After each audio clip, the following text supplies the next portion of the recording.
Alright, today I will be demonstrating an eval for scapular dyskinesis. So first what you're going to do is you're just going to ask the patient some questions. So it'll be like, where can you point with one finger where your pain is?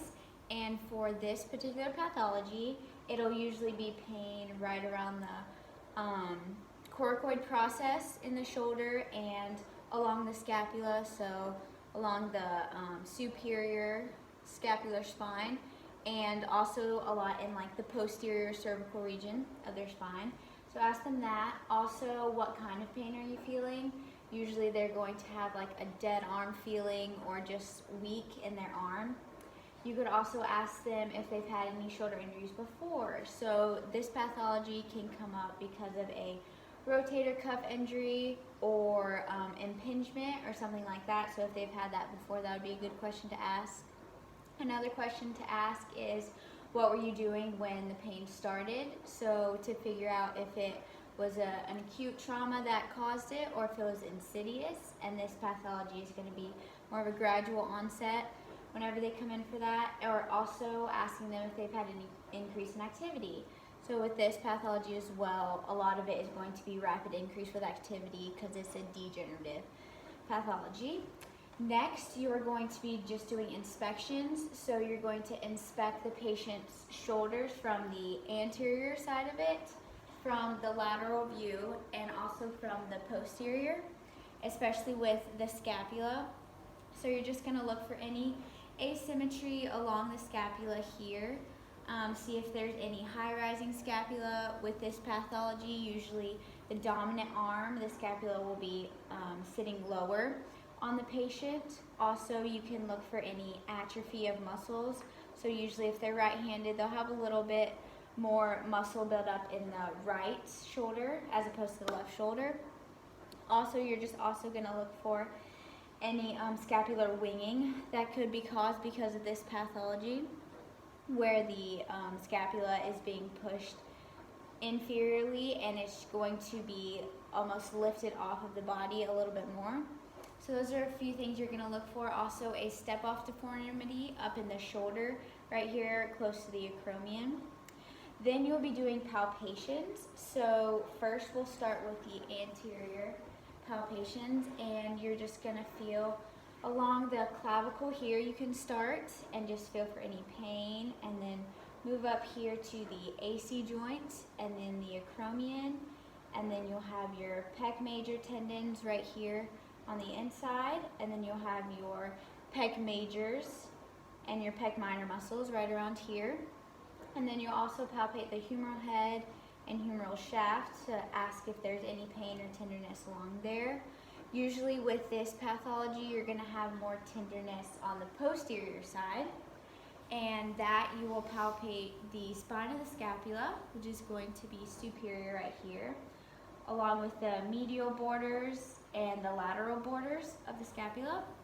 Usually your patient will complain of some pain up here in the superior part of the scapula and also in the coracoid process, which is going to be right in along here. It's usually tender to palpation anyways without a pathology. Then you'll also have your trap muscles up going into the neck, your upper, middle, and lower traps. You'll have your levator scap up here, your deltoid muscles that you're going to, and usually your patient might have a trap spasm with this pathology, so it might be tender up in the traps. Usually no pain in the rhomboids or serratus anterior, which are going to be right along here close to the ribs. You'll have your posterior cervical spine region right up here, and that could be tender as well if there's some radiating pain there due to the scapular dysfunction. And that's about it for palpations. Next, we will just do some range of motion. So I'm going to have my patient I'm going to do some passive range of motion on my patient first, and I'm just going to go into shoulder elevation or flexion. So I'm just going to raise their arm up, and usually there's no pain with this passive motion, and then move them into extension, bringing them back. The next thing we'll do is abduction. So I'm just going to bring her shoulder out away from her body and then adduction closer to the body.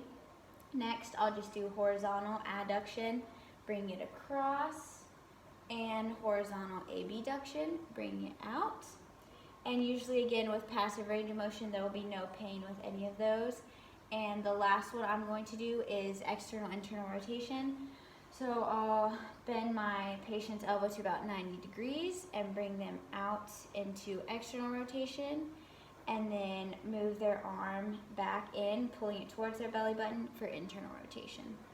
Next, I'll have them do it actively. So if you can go into shoulder flexion and just raise your arm up and bring it back down. And usually for this pathology, there's going to be a little bit of pain and discomfort with shoulder flexion like that, especially from 90 to about 180 degrees of flexion.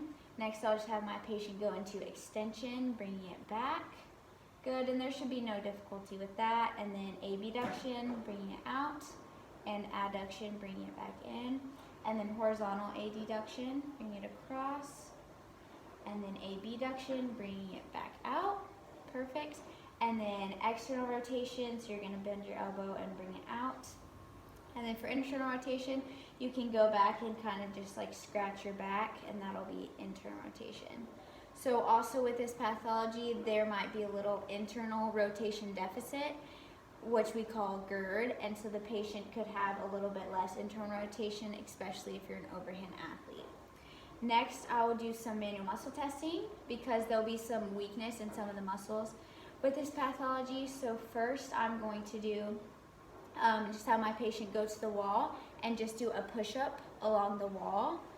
So if we can go right about here, and we'll just do a push-up on the wall, going down, perfect, just like that. And that is and now you can come back over here. And that is just going to test for any weakness of the serratus anterior muscle, because usually you're going to find a little strength deficit with that. Next, I'm going to test some of the traps, because you'll usually have trap weakness with this pathology. So I'm going to have my patient abduct their arms, and then I'm going to apply an upward pressure so that they are pulling up against me. Or actually, I'm going to apply downward pressure, sorry, and so they're going to try and push up against me.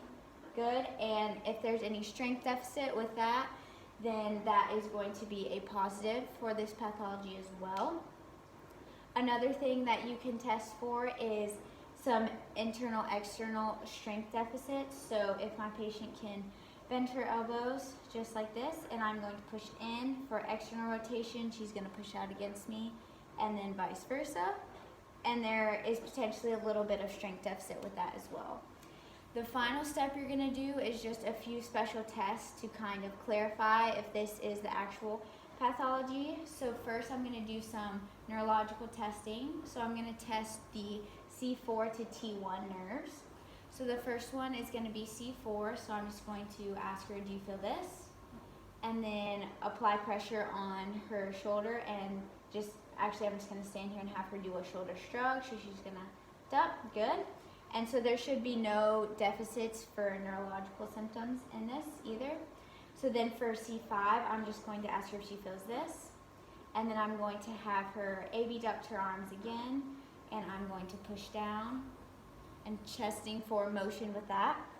Then I'll do her C6 nerve, so ask her if she feels anything down all the way to her index fingers and thumbs. And with that, I will have my patients come back into bending her elbows, and I'm going to apply inward pressure, and she's going to go into resisted external rotation to test the motor function of those nerves. Next will be C7, so it'll just be the middle finger, and ask her if she feels that. And to test for C7, I'm going to have my patient do